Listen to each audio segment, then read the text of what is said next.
শাপলাতে যে গণহত্যা চালিয়েছে, এই শাপলা গণহত্যাকে এখন পর্যন্ত পলিটিক্যালি এবং কালচারালি অ্যাড্রেস করা সেই হিম্মত যারা বাংলাদেশে নয়া হাসিনা হয়ে ওঠা একটা নতুন আবার দিচ্ছে, তারা কিন্তু এখন পর্যন্ত কোনো কথা বলে নাই।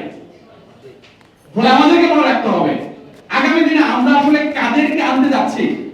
বাংলাদেশের জনগণকে সিদ্ধান্ত নিতে হবে যে তারা এই যে শাপলায় গোটা বাংলাদেশের ওলামায়ে কেরামকে, তৌহিদি জনতাকে নামিয়ে দিয়ে কারা মাঠ থেকে উঠে দিয়েছিল, এবং তারা কিন্তু আগামী দিনের বাংলাদেশের ক্ষমতার স্বপ্ন দেখতেছে। তারা কিন্তু আগামী দিনের বাংলাদেশকে নিয়ন্ত্রণ করার একটা নতুন প্রেক্ষাপট সূচনা করার চেষ্টা করতেছে। ফলে আমাদেরকে সিদ্ধান্ত নিতে হবে জনগণকে যে আমরা আসলে কাদের পিছনে লাইন দিব, কাদেরকে আমরা রাষ্ট্রের ইমাম বানাবো, এই সিদ্ধান্ত আমাদেরকে নিতে হবে। এই জায়গায় যদি আমরা পুনরায় ভুল করি, তাহলে আবারও কিন্তু একটা ইন্ডিয়ান হেজেমনি এবং তালুকদারের ভিতরে আমরা ঢুকে যাব। 2013 সালের 5 মে সন্ধ্যায় সেই নেত্রী যখন তার ঢাকার নেতাকর্মীদেরকে আলেম সমাজের পাশে এসে দাঁড়াতে বলেন, তারা সকলে লেজ গুটিয়ে পালিয়েছিল। আলেম সমাজের পাশে এসে তাদের একটি নেতাকর্মী অবস্থান করেন নাই। সেদিন ঢাকা মহানগরের সাদেক হোসেন খোকা, মির্জা আব্বাস, যারা নিজেদেরকে বাঘা নেতা দাবি করেন, তাদের কাউকে খুঁজে পাওয়া যায় না।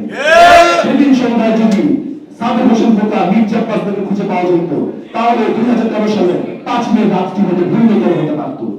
সেদিন হয়তো আলেম সমাজকে এইভাবে নির্বিচারে পাখির মতো গুলি করে হত্যা করার সাহস হাসিনা গুলো হয়তো করতে পারতেন না। তারা এক রাতে শতাধিক আলেমকে হত্যা করেছে।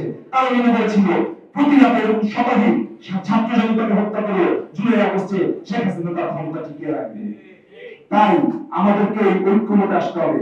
শেখ হাসিনার মতো রং হেডেড পার্সন যারা, এবং এই রং হেডেড পার্সনের নেতৃত্ব নেবে বাংলাদেশে 15 বছরের ফ্যাসিজম যারা কায়েম করেছে, যারা তার পিছনে রাজনীতি করেছে, আওয়ামী লীগ, যুবলীগ, ছাত্রলীগ, তাদের কাউকে বাংলাদেশের রাজনীতিতে ফিরতে দেওয়া যাবে না। শাপলা গণহত্যার 1 যুগ পূর্তি যখন হবে, সেই সময়টাতে আমরা আসলে একটি স্বাধীন ফ্যাসিবাদ মুক্ত বাংলাদেশে অবস্থান করব, এবং এই গণহত্যার বিচার এবং শহীদদের যে রাষ্ট্রীয় মর্যাদা সহ বাকি যে সকল দাবি আছে সেগুলো নিয়ে আমরা কথা বলতে পারবো।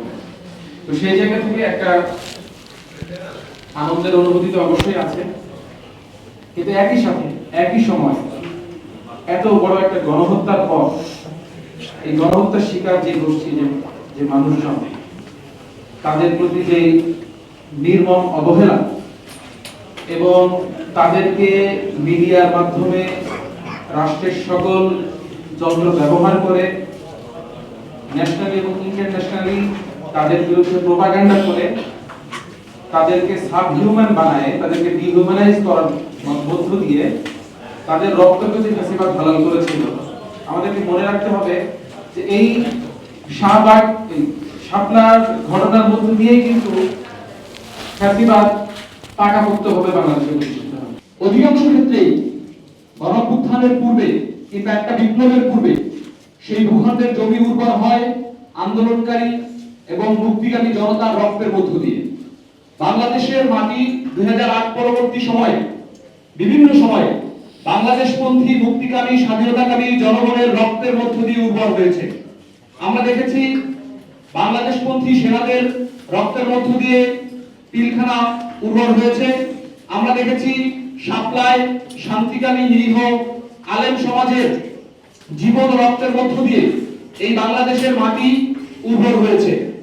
এবং এরকম প্রতিবার যখনই এই ছাত্র জনতা রক্ত দিয়েছে, এই রক্তের মধ্য দিয়ে এই দেশের মানুষের মধ্যে যে ক্ষোভ, যে ঘৃণা ফ্যাসিবাদী শেখ হাসিনার বিরুদ্ধে তৈরি হয়েছিল, তার চূড়ান্ত প্রকাশ ঘটেছিল 2024 জুলাই। একনল হ্যান্ড ওয়াশ 100% প্যারাবেন ফ্রি, তাই নিরাপদ হাতের জন্য আস্থা রাখুন একনলে।